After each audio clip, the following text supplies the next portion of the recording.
नमस्कार प्रिय दर्शकों, हाजिर हूं मैं अति विशिष्ट कारक ग्रह से संबंधित विशेष विचारणीय ज्योतिषीय तथ्य लेकर।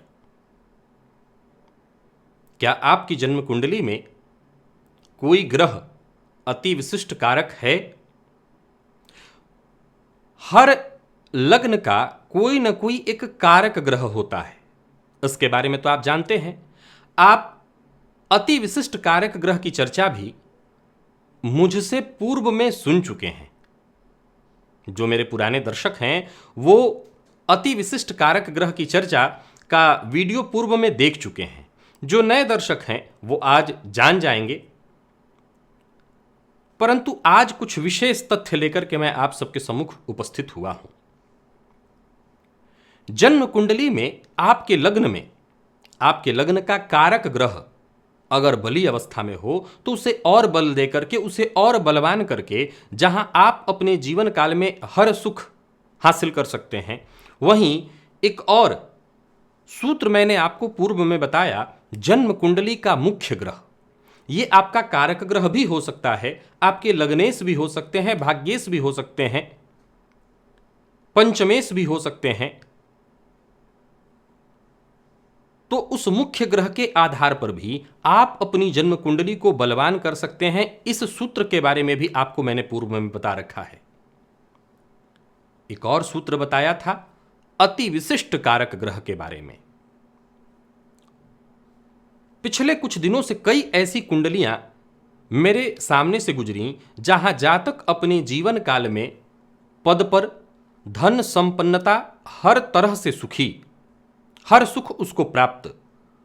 प्रिय दर्शकों, जन्म कुंडली में कोई बड़ा राजयोग न हो, लेकिन 2 या 3 ग्रह अति विशिष्ट कारक स्थिति में बैठे हों तो ये सामान्य से सामान्य कुंडली को भी अत्यंत श्रेष्ठ बना देते हैं।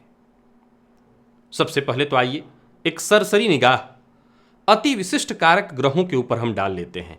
ये अति विशिष्ट कारक ग्रह होते कैसे हैं? सबसे पहले तो ये जानिए कि कारक ग्रह लग्न विशेष में होते हैं, लेकिन अति विशिष्ट कारक ग्रह भाव में होते हैं।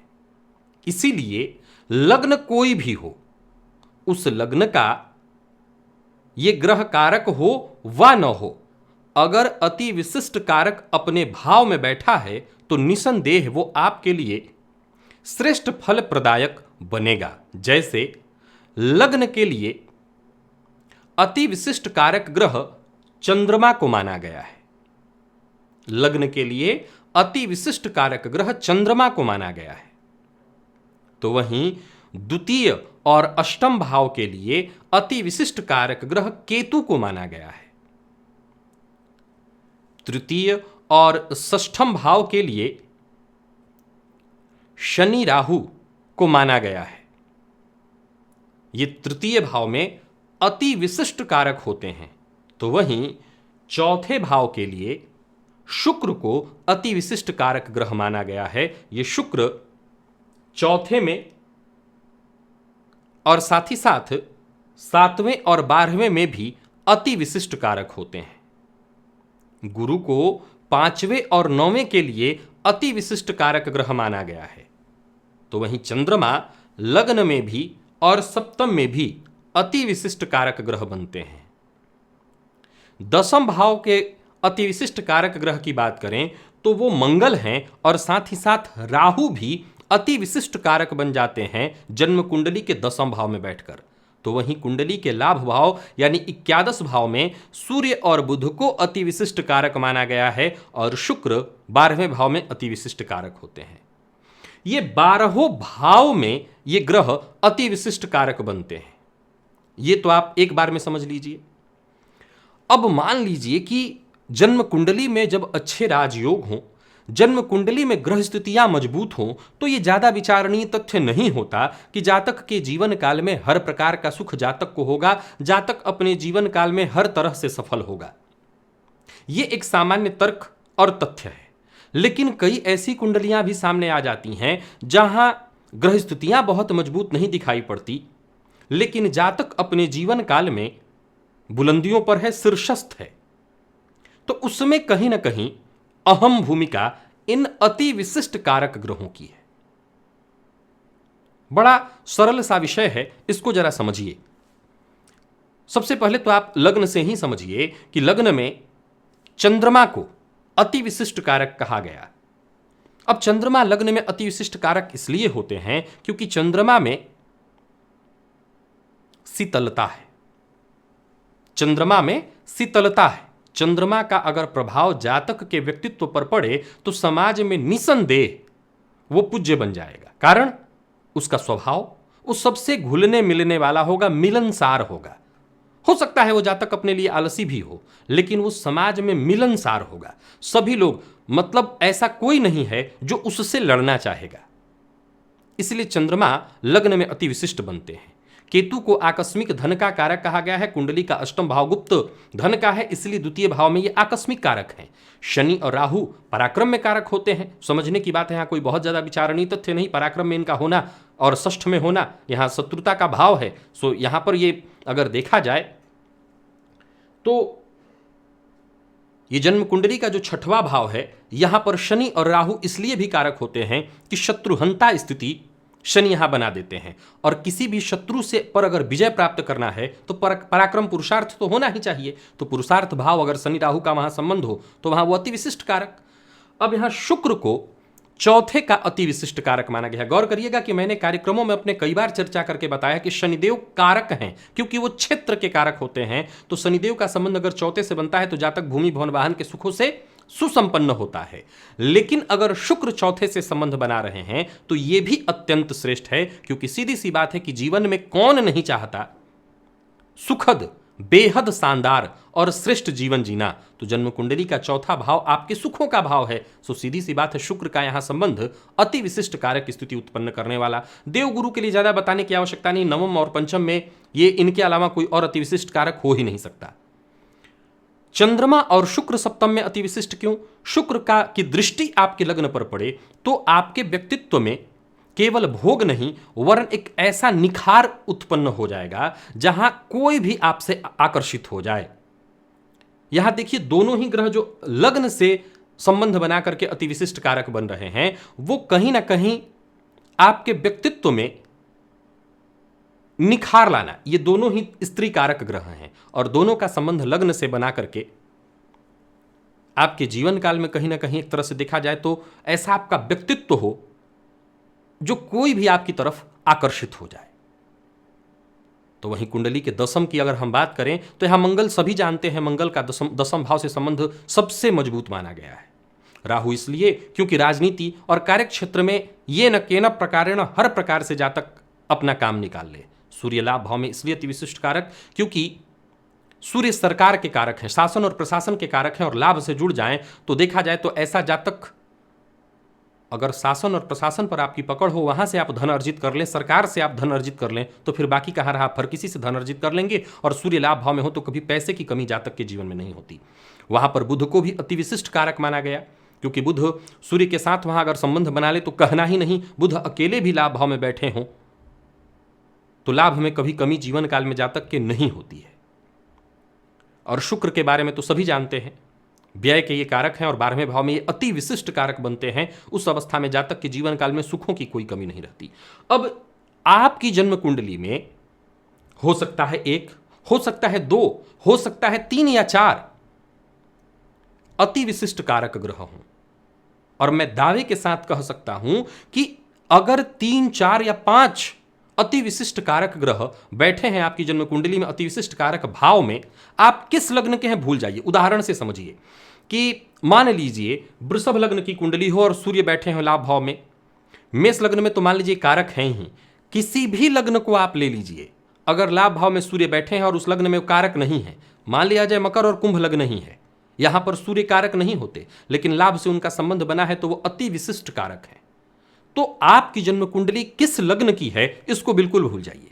मैंने क्या कहा था कि मुख्य ग्रह और कारक ग्रह भाव विशेष में चुनना होता है कि अगर मेष लग्न की कुंडली है तो वहां कारक ग्रह निर्धारित है, यही ग्रह कारक होगा, वहां सूर्य ही मुख्य कारक ग्रह बनेंगे। लेकिन अति विशिष्ट कारक ग्रह किसी भी लग्न में हो सकते हैं, वहां भाव की प्रधानता है। पिछले दिनों एक सूत्र बताया था कि राशि से ज्यादा विशेष महत्ता भाव की है। अभी हाल फिलहाल में मेरे सामने कई ऐसी कुंडलियां आई जहां जातक बहुत बड़े बड़े पदों पर हैं और उनकी जन्म कुंडली में बाकी बहुत कोई बड़ा राजयोग नहीं था, लेकिन मैंने देखा कि अति विशिष्ट कारक ग्रहों की संख्या 4 से 5 थी। आपकी जन्म कुंडली में कितने ग्रह अति विशिष्ट कारक की स्थिति में बैठे हैं? अब सवाल एक और खड़ा हो जाता है कि मेरी कुंडली में 2 ग्रह अति विशिष्ट कारक की स्थिति में हैं, लेकिन मृत या अस्त अवस्था में हैं। अस्त अवस्था में बुध को कोई दोष नहीं बता चुका हूं। 12 अंश से अगर ऊपर बुध हैं तो सूर्य के साथ अस्त होकर के ये ज्यादा मजबूत फल देते हैं, तो बुध को भूल जाइए। लेकिन अगर आपकी जन्म कुंडली में वो ग्रह कारक नहीं है, मान लिया जाए कि आप ऐसे लग्न के हैं, जैसे वृषभ लग्न की ही चर्चा चल रही थी अभी मैंने कही, वृषभ लग्न में सूर्य कारक नहीं लेकिन लाभ भाव में बैठे हैं, तो ये अति विशिष्ट कारक हैं। इसमें कहीं कोई दो मत नहीं कि जातक को जीवन काल में धन संपन्नता दिलाने में सूर्य सब कुछ देने, मतलब हर तरह का धन संपन्नता सुख ये सूर्य ही देंगे। तो सवाल खड़ा हो जाता है कि अति विशिष्ट कारक ग्रह मेरी कुंडली में 1 नहीं 3 है, 1 नहीं 2 हैं या 1 ही है, लेकिन वो कमजोर स्थिति में है, तो क्या हम उनके लिए रत्न धारण कर सकते हैं? अगर अति विशिष्ट कारक ग्रह आपकी जन्म कुंडली का कारक ग्रह है तो 100% पूछने की आवश्यकता ही नहीं। याद रखिएगा कि अति विशिष्ट कारक ग्रह जिन चीजों का कारक है, जैसे मान लिया जाए कि शनि अगर 6ठ भाव में आपकी कुंडली में बैठे हैं या तृतीय में बैठे हैं तो इस भाव की अति विशिष्ट कारक हुए, तो इसमें कहीं कोई दो मत नहीं कि आप अपने जीवन काल में सदैव शत्रुओं पर भारी पड़ेंगे। अब हम अपने शनि को और अगर बलि करते हैं तो निसंदेह हमारे शत्रु भी बनेंगे खूब, और शत्रु बनेंगे लेकिन उस पर जीत भी आपको मिलेगी। तो जो जिस भाव में अति विशिष्ट कारक हो रहा है, जैसे केतु अगर द्वितीय और अष्टम में अति विशिष्ट कारक हो रहे हैं, तो निसंदेह अगर आप लॉटरी सट्टा जुआ इत्यादि में विश्वास करते हैं और यहीं से आपको आकस्मिक धन लाभ के लिए आप अगर प्रयत्नशील रहते हैं, तो निसंदेह अपने केतु को बलवान करिए। अगर आपकी कुंडली में ऐसी स्थिति में है, ये आकस्मिक धन लाभ देंगे। आप किसी भी लग्न के हों, गुरु नवम पंचम से संबंध अगर आपके बनाए हुए हैं, अति विशिष्ट कारक बने हुए हैं, आपका लग्न कोई हो, चाहे वो वृषभ और तुला ही क्यों ना हो, तो ये गुरु ही आपको सब कुछ दे सकते हैं क्योंकि अति विशिष्ट कारक बन गए हैं। तो उस अवस्था में आप गुरु को बलवान करिए। अब सवाल उठता है कि हमारे पास रत्न की व्यवस्था नहीं हो सकती। मैं हमेशा कहा करता हूं कि रत्न आने वाले दिनों में मैं आप लोगों को एक और विचारणीय तथ्य, ग्रहों के तत्व के बारे में आपको पूर्व में मैंने बताया था, तत्व से संबंधित एक और बेहद जबरदस्त विचारणीय तथ्य मेरे मन में कई दिनों से मैं कई कुंडलियों पर इसे आजमा करके देख रहा हूं, विशेष करके जातक के जीवन से इसको जोड़कर और जातक के स्वास्थ्य और आयु से जोड़कर मैं इसके बारे में बहुत शीघ्र ही आपको बताने वाला हूं। तो कारक नहीं है गुरु, तो मैं रत्न नहीं आपको पहना सकता, लेकिन गुरु को आप बलवान करिए और ये अकेला गुरु या अति विशिष्ट कारक कोई भी ग्रह वो आपको सब कुछ देगा, वो चाहे कारक है या नहीं है। तो इस अवस्था में आपको कारक और मुख्य ग्रह को भूल जाना है। अति विशिष्ट कारक ग्रह को लेकर के आप आगे बढ़ सकते हैं, और अगर वो अति विशिष्ट कारक ग्रह मुख्य ग्रह हो गया आपकी कुंडली का या कारक ग्रह हो गया तो कहना ही नहीं, फिर तो ये सोने पर सुहागा है। और आप ऐसे ग्रह का रत्न धारण करिए। उस ग्रह को बलवान करने के जितने भी उपाय होते हैं, एक ग्रह को बलवान करने के क्या क्या तरीके हो सकते हैं? ग्रह से संबंधित रत्न धारण करना, ग्रह से संबंधित भोज्य पदार्थों को खाना, ग्रह से संबंधित रंग के वस्त्रों को धारण करना, ग्रह से संबंधित जो रिश्ते नाते हैं उनका सम्मान करना, उनको ठीक करना, ग्रह के मंत्रों का जप करना। तो इन सारे उपायों को आप एक साथ उसी ग्रह को बलि करने में लगा दीजिए। मतलब आप भूल जाइए जन्म कुंडली के बाकी के ग्रह, और अगर हो सकता है आपकी कुंडली में 5 या 6 ऐसे ग्रह हैं जो अति विशिष्ट कारक की स्थिति में बैठे हैं, अगर वो अंश बल में कमजोर भी हैं तब भी आप सब कुछ भूलकर उन्हें बलवान करने में लग जाइए, क्योंकि मेरे सामने से ऐसी कई कुंडलियां गुजर रही हैं जहां मैं जातक को बहुत बड़े बड़े पद पर देख रहा हूं, और ये अति विशिष्ट कारक ग्रह के कारण। तो देखिए आपकी जन्म कुंडली में कितने अति विशिष्ट कारक ग्रह हैं। जितने भी अति विशिष्ट कारक ग्रह हैं उनको बलवान करने में समय लगाइए। आप अपने जीवन काल में हर वो सुख हासिल कर लेंगे जो आपको चाहिए। अति विशिष्ट कारक ग्रह भाव के प्रभाव से बली होता है, उसको भाव में जाने से ही बल मिलता है। अपनी कुंडली को खोल के अवश्य देखिए और उसको बलि करिए। आशा करता हूं ये पूर्व का ही बताया विषय, लेकिन अभी अनुभवों की कसौटी पर लगातार उतरते जा रहा है, तो मैंने सोचा दर्शकों को बताना चाहिए। उनकी कुंडली में हो सकता है ऐसे अति विशिष्ट कारक ग्रह हैं, लेकिन वो उन पर ध्यान न दे रहे हों। उनको बलि करके भी आप अपने जीवन काल में सब कुछ हासिल कर सकते हैं। आज के लिए बस इतना ही। इजाजत दीजिए, पुनः मुलाकात होगी। तब तक के लिए नमस्कार।